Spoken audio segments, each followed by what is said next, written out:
Hey, yo, Redman, Funk Doc, Reggie Noble. I'm proud of you, man. Hey, yo, Eeze. Yo, let's talk that new Redman. Muddy Waters 2 just dropped December 24th, 2024. Keep in mind, this is a reaction video. It's not a comprehensive review. Just giving my initial reaction after listening a few times. Yeah, I must say, I like this project a lot. But before we even go any further, let me know your top 3 or top 5 tracks from this album in the comments section. I love the fact that he did not deviate from who he was. He has all the elements that we love about Redman, Reggie Noble, witty lines, the funk, dope production. He stayed within his lane. And you know what? I'm not even going to say his lane. He stayed within himself. And it's quite all right with that. Like when you take such a large absence, a long absence away from the game, you got to sort of like reintroduce yourself at times, right? And the best way to do that is to give your core audience what they're seeking. Just listening to the album, right off the back, you can tell that there's an enthusiasm about this project. Like, he's energetic, excited about rapping and rhyming the entire recording process. And that's contagious, right? It's infectious as a listener. When you listening to it, you're like, oh, he's engaged. It makes you want to continue to listen to the project. Because I was a little off-putting at first. See 32 tracks, and I'm like, 32 tracks? If we're being honest with ourselves, that's a double album if we're not talking streaming. I'm like, that's a lot. And I go through this track list, like, all right, I got a couple of skits there. The beauty of that, the skits are on different tracks, but this is a very good listen. Don't be discouraged by the track list or the amount of tracks. It does not feel like an arduous task to get through. It's enjoyable. Another point I like to make is that Redman is a very good, not just a good rapper, but a very good producer and DJ, because I just mentioned 32 tracks, right? Do you know how hard it is to record that many tracks and put it all together in an album form or format, and it has some sense of cohesion? This isn't like a conceptual type record. These are just a bunch of records, right? And you have the skits bring them all together, but it still has a sense of cohesion. He's dealing and recording with a bunch of different producers. It's not one producer on this album, many different producers, including himself. So to be able to put that together and have some cohesion speaks to his greatness, or his attribute of being a very solid producer and DJ. Yes, Redman, he DJs.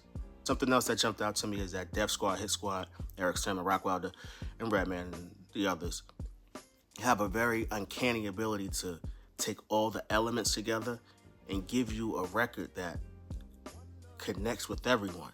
Like, for example, Hood Star featuring Faith Evans, right? I can envision myself playing that record at a game night or a family barbecue. Got the built-in DJ aspect with it, with the legendary Kid Capri soulful chorus that you can sing along to. Redman did his job. It's just simple things like that. And it may come across as easy or that anyone could do it, but if they could, they would. But I just find it interesting how people within that camp can do that with their eyes closed. Like, it's kind of like Eric Sermon with the music record. It's just something about them being able to take classic samples or classic tones, put it within hip-hop, and make it so that you, the hip-hop fan, would enjoy, and your auntie would like it too. That's music. Ear. I'm impressed, and I was reminded by how he's able to marry different elements as well too, right? You can take the East Coast, and then some records will have that West Coast feel as well, but it doesn't feel forced. It doesn't feel like he's trying to chase an audience, and it doesn't feel like it's not sincere. It's genuine. He's just making music, and he's found a way to check so many boxes throughout the course of his career. And this album continues that legacy, right? When you listen to the production on this album, and I gotta keep stating, there's a sense of, there's a cohesion there, but there's so many different producers. And the fact that they were able to pull that off, I'm astonished by that, man. Like, I really am. Especially this stage in his career, to be so hands-on. 32 tracks Fam, speaking of marriages or merging different sounds together, I love, like, even on the track on, what is it, Jersey. He took like the house feel because New Jersey is big on house music. Just check the history. They're very big on house music. But he also tapped back into 98, what? Doc's the Name, The Goodness. There's some elements of that track in the production on Jersey that have such an effective discography to where you can just tap into different things and they don't sound dated. Like you can just pull a bass line from here and bring it into a track that you're doing presently. For your fans and those who are really listening intently can make the connections. I love the perspective, from my perspective, I should say, I love the fact that he approached this as a legacy artist, someone who didn't have anything to prove. He didn't deviate, like I stated before, from his sound. If he decides to do that in the future, that's one thing. But when you take such a large break or hiatus, it's important that when you step back into the realm, that you give your fans, your core audience, something that they can build upon, something that they want to listen to. Excuse me. And that's exactly what he did. The drums, the funk, the witty lines, it was all there. It was all there. Even the Superman Lover situation, that's back with the skit and the song. What's that, part 7 now? On Muddy Waters, he had Smoke Buddha, right, on this track. On this album, he got Smoke With Me. Feed your audience. That's exactly what he did, man. That's exactly what he did. There are moments on the album that I didn't particularly enjoy, but when you're dealing with 32 tracks or 28 plus audio tracks or music tracks, that's gonna happen. No album's gonna be perfect. And that song for me will probably be Ignorant, but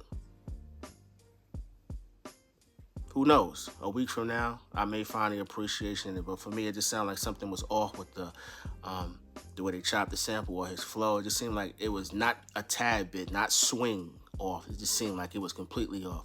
Maybe I was hearing something differently, but I wasn't really digging that track too much. It's not bad, but when I'm talking about in totality, in comparison to the track played before it or after it, that wasn't for me. But that's a small thing, right? That's a small thing, because this album is a great or good listen, depending upon who you are.